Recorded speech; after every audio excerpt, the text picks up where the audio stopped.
Good evening, ladies and gentlemen. We invite you to watch the English news on Essential Television Channel of the Nile Province. On May 21st, the Anti-Terrorism Steering Committee of the Nile Province, coordinated with the Standing Office of National Anti-Terrorism Steering Committee, to organize a training conference on anti-terrorism work in 2024. Attending the conference were Major General Võ Hùng Minh, Deputy Director of the Department of Internal Security, Deputy Chief of Office of the Central Anti-Terrorism Steering Committee.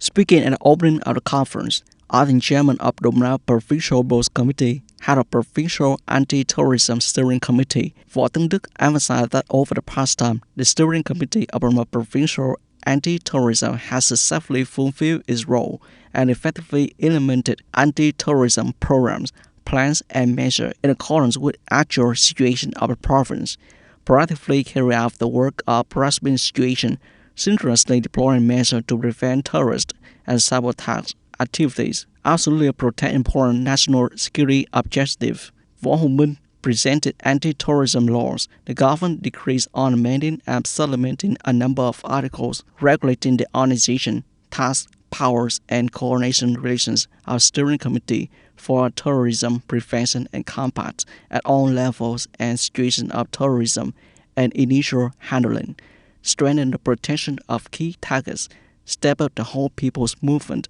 to protect national security.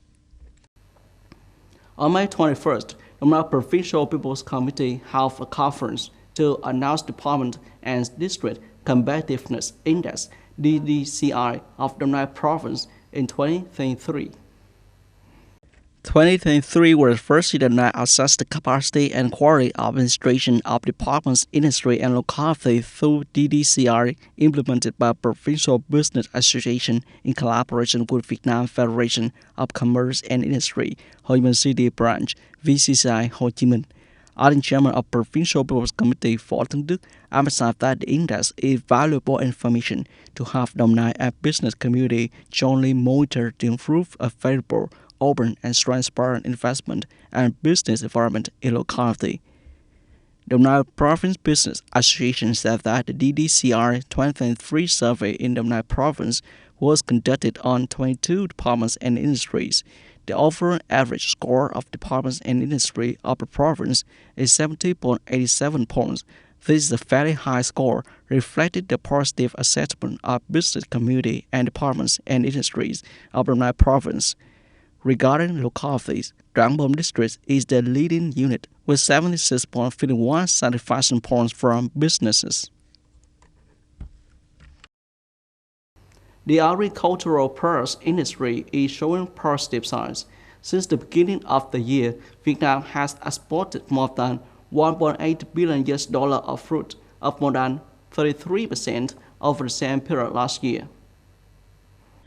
Specifically, 4 out of 5 largest markets for Vietnamese fruit at the beginning of this year were in Asia, where many countries have shifted to import Vietnamese goods. The Vietnamese Fruit and Vegetable Association said 2024 is more favorable than 2023 due to increased production, expanded planting area, and several planting area calls, while there were more than 400 calls last year. The Ministry of Agriculture and Rural Development is negotiating to export frozen durian. If durian is exported timely this year or the first half of this year, it will be good news for the durian industry. According to forecast by the Fruit and Vegetable Association, European and East Coast markets of the United States are affected in terms of international shipping. However, export to Australia and especially to Asian market still increase strongly. Before the increase in export in the first month of the year, it is forecast that the fruit and vegetable export can earn $7 billion this year.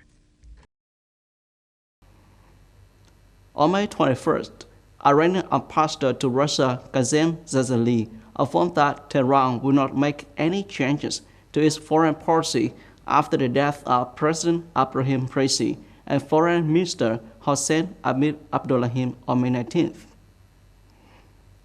Speaking on Solovi TV channel, Ambassador Ghazali declared, "Our foreign policy direction is stable and will always be so. I can confirm there will be no changes in the future." Previously, the Iranian government announced that the country would continue to operate without the slightest interruption after President Raisi died. First Vice President Mohamed Morsi has been appointed acting president. Iran also announced to hold early election to choose a new leader on June 28th. Regarding the crash of U.S.-made Bell 212 helicopter on May 19, killing President Raisi on May 21st, Russian Foreign Minister Sergei Lavrov criticized U.S. sanctions, which have undermined Iranian aviation safety. Reuters reports that Foreign Minister Lavrov said the Americans disowned this, but the truth is that other countries against which the United States announced sanctions do not receive spare parts for American equipment. On May 21st, the National Council of Slovakia issued a resolution condemning the assassination of Prime Minister Robert Fico. On May 15, it handed over and called for not spreading hatred in the society of this Central European country. The resolution states the National Council for Slovak Republic had received information about horror and deep concern about the assassination of Prime Minister Robert Fico, which is politically motivated and deserves the strongest condemnation. In principle, Slovakia opposes violence, especially violence that the assassin committed because he had political views different from those of the government.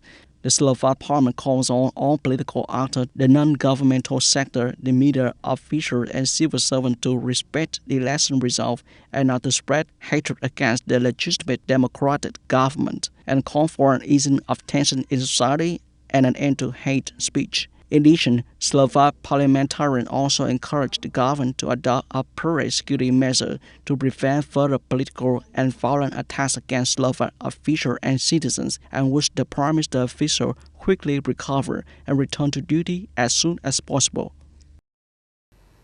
You have just watched the English news on Essential Television channel of the Night Province. Goodbye and see you again.